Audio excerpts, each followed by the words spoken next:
Salut à tous, c'est Vincent, vous êtes sur Vincent Quête, nous sommes le 1er avril et je reviens pour vous aujourd'hui sur l'essentiel de l'actualité de ce mois de mars, 31 jours d'actualité en condensé. On va revenir ensemble sur les 10 grands titres de l'actualité de ce mois et vous voyez en dessous le bandeau qui reprend d'autres infos. En bref, l'actu vous la retrouvez évidemment tous les week-ends sur Instagram. Au programme notamment de ce flash aujourd'hui. La guerre se poursuit en Ukraine au retour sur un mois de conflit. En résumé, il était le présentateur du 13h de TF1, 32 ans, à déjeuner avec les Français tous les jours. Jean-Pierre Pernaut est mort à l'âge de 71 ans. Hommage dans ce flash. Ils sont 12 sur la ligne de départ, 12, et il n'en restera qu'un, le futur président de la République. Le point sur l'élection présidentielle. Et 7 autres informations à retenir, vous les voyez à l'image. N'oubliez pas que vous pouvez liker et partager cette vidéo, vous abonner à la chaîne sans oublier la petite cloche pour ne rien manquer. Je suis aux manettes, merci d'être sur Vincent Quête.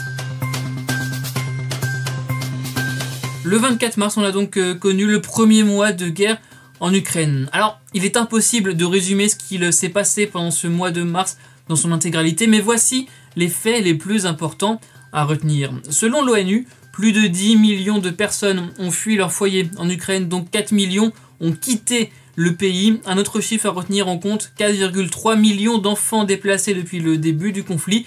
C'est un enfant réfugié par seconde, nous dit l'UNICEF. La ville de Mariupol, qu'on présente souvent comme une ville martyre, est presque entièrement détruite. Sa maternité et son théâtre ont été la cible de bombardements. Les civils sont manifestement devenus des cibles, ce qui amène l'accusation de crime de guerre. Je viens de faire une vidéo sur le sujet. En Russie, la censure semble se renforcer avec de nouvelles lois très contraignantes.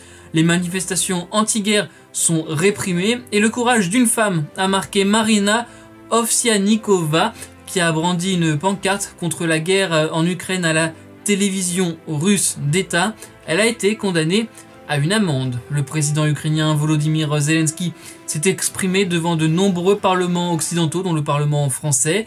De nouvelles sanctions internationales ont été décidées, ce qui entraîne certaines hausses de prix et les départs de plusieurs entreprises occidentales de Russie. Et je le répète, oui, dans cette vidéo, attention aux images que vous voyez sur les réseaux sociaux. C'est aussi une guerre de l'information qui se joue en Ukraine. D'ailleurs, cette guerre en Ukraine a des conséquences ici, en France, notamment sur l'inflation, avec la hausse des prix de l'énergie. Pour cela, le gouvernement a présenté un plan de 25 milliards d'euros, plan de résilience, je cite.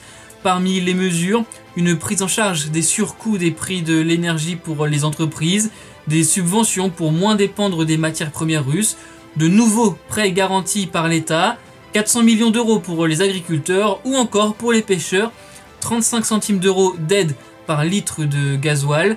Et avec ce plan de résilience, une remise à la pompe, je cite le Premier ministre Jean Castex, de 15 à 18 centimes d'euros par litre de carburant à partir de ce 1er avril. Et cela alors que les prix des carburants ont atteint des records pendant ce mois de mars. Il était un monument de la télévision, celui qui faisait parler nos campagnes et qui mettait en avant notamment le patrimoine français. Jean-Pierre Pernaut est mort à l'âge de 71 ans le 2 mars dernier. Il avait quitté la présentation du 13h de TF1 en décembre 2020 et avait depuis créé son émission sur LCI, son magazine aussi et sa plateforme de vidéo. Les hommages aux journalistes ont été très nombreux, notamment de la part de personnalités du monde de la télévision. Lors de ses obsèques, son cercueil a été applaudi par la foule nombreuse venue lui dire au revoir. Un autre décès marquant ce mois-ci, l'assassin du préfet Erignac, Ivan Colonna, est mort à l'âge de 61 ans des suites de sa violente agression en prison à Arles par un autre détenu djihadiste 3 semaines auparavant. Plongé dans le coma, sa peine avait été suspendue pour motif médical. Son agression a déclenché à la mi-mars de violentes manifestations en Corse contre l'État français notamment. Pour calmer ces violences et ces manifestations, Gérald Darmanin a posé le sujet de l'autonomie de la Corse en se rendant sur place.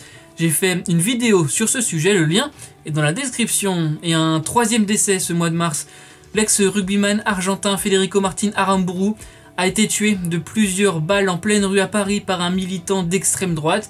3 personnes ont été interpellées, 2 d'entre elles ont été placées en détention provisoire, mises en examen pour assassinat et complicité d'assassinat. Le dernier suspect interpellé en Hongrie devrait être remis d'ici quelques jours aux autorités françaises. Le top 14 a rendu hommage aux joueurs qui évoluaient à Biarritz, où ont été célébrés ses obsèques. Ce mois de mars, c'était aussi le début de la dernière ligne droite dans la course à la présidentielle. Ils sont finalement 12 sur la ligne de départ, soit un de plus qu'il y a 5 ans dans l'ordre alphabétique. Nathalie Arthaud, Nicolas Dupont-Aignan, Anne Hidalgo, Jean Lassalle, Marine Le Pen, Emmanuel Macron, Jean-Luc Mélenchon, Yannick Jadot, Valérie Pécresse, Philippe Poutou, Fabien Roussel et Éric Zemmour. Parmi eux, donc, le président sortant qui a annoncé officiellement être candidat le 3 mars, 38 jours avant le premier tour, dans une lettre adressée aux Français. À gauche, après le retrait de Christiane Taubira faute de parrainage, la primaire populaire dont elle était sortie vainqueur a annoncé soutenir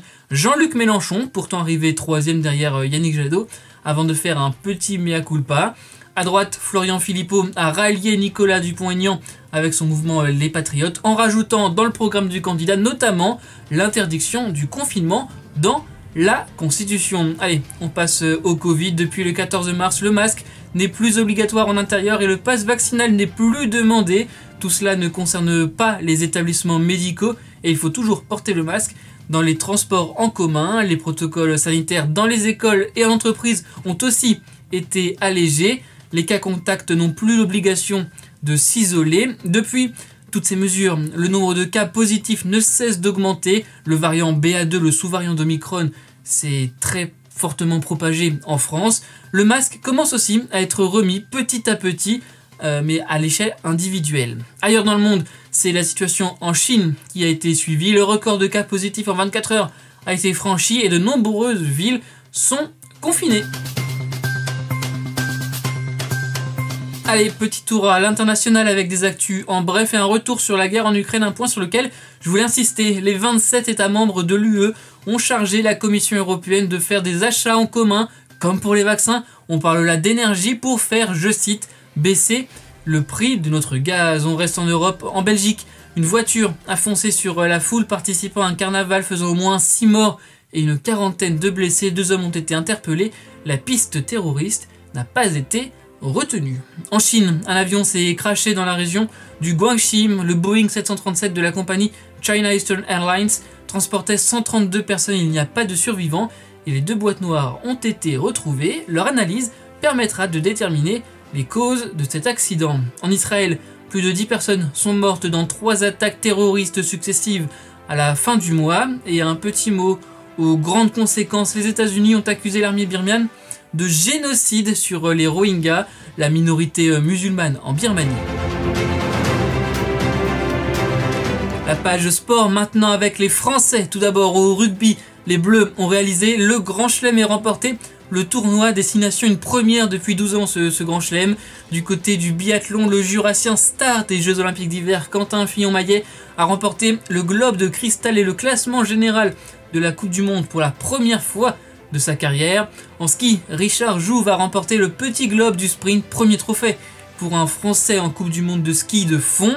Gabriela Papadakis et Guillaume Cizeron ont décroché leur 5e titre de champion du monde en patinage artistique avec un nouveau record du monde à la clé, entrant ainsi un peu plus dans l'histoire.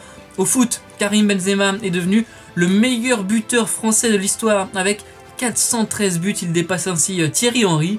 Et du côté des Jeux paralympiques d'hiver, la France repart avec 12 médailles, dont 7 en or. Mais le sport, ce ne sont pas que des Français, non. Cristiano Ronaldo est devenu le meilleur buteur de l'histoire du football, avec, selon la FIFA, 807 buts inscrits. Foot toujours avec les barrages de la Coupe du Monde 2022, l'élimination notamment de l'Italie, qui ne disputera pas cette compétition pour la 2e fois consécutive. Autre élimination, celle de l'Algérie. En football américain, Tom Brady continue finalement sa carrière. 6 semaines après avoir annoncé sa retraite, il jouera la saison prochaine avec Tampa Bay.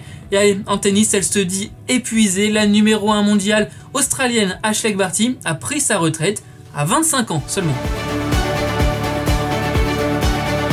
Et pour finir, petite rubrique Eurovision, c'est mon péché mignon. La finale, je vous le rappelle, c'est le 14 mai prochain. On va suivre ensemble tout ça évidemment sur Vincent Quête et encourager les représentants français, Alvan et Aez, nos Bretons préférés qui ont remporté au début du mois Eurovision France. C'est vous qui décidez avec 222 points au total, une vraie avance sur les 5 autres finalistes, à la fois en tête des votes du public et du jury, même si la sélection nationale française n'a pas rempli tous les espoirs en termes d'audience. On connaît maintenant les 40 pays et chansons qui s'affronteront à Turin en mai, mais avant il y a 56 autres chansons dans le monde Eurovision que l'on découvre petit à petit depuis le 21 mars, première édition de l'American Song Contest. Je vous en ai parlé dans une vidéo il n'y a pas longtemps et on continue de suivre cette aventure Eurovision sur Vincent Quête. Voilà pour l'actu de ce mois de mars, c'est la fin de ce flash. Merci les amis d'avoir été au rendez-vous. Le résumé de l'actu tous les dimanches, c'est sur le compte Instagram de Vincent Quête.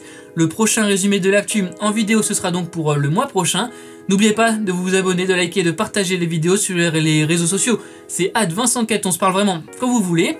N'oubliez pas, soyez heureux, restez curieux.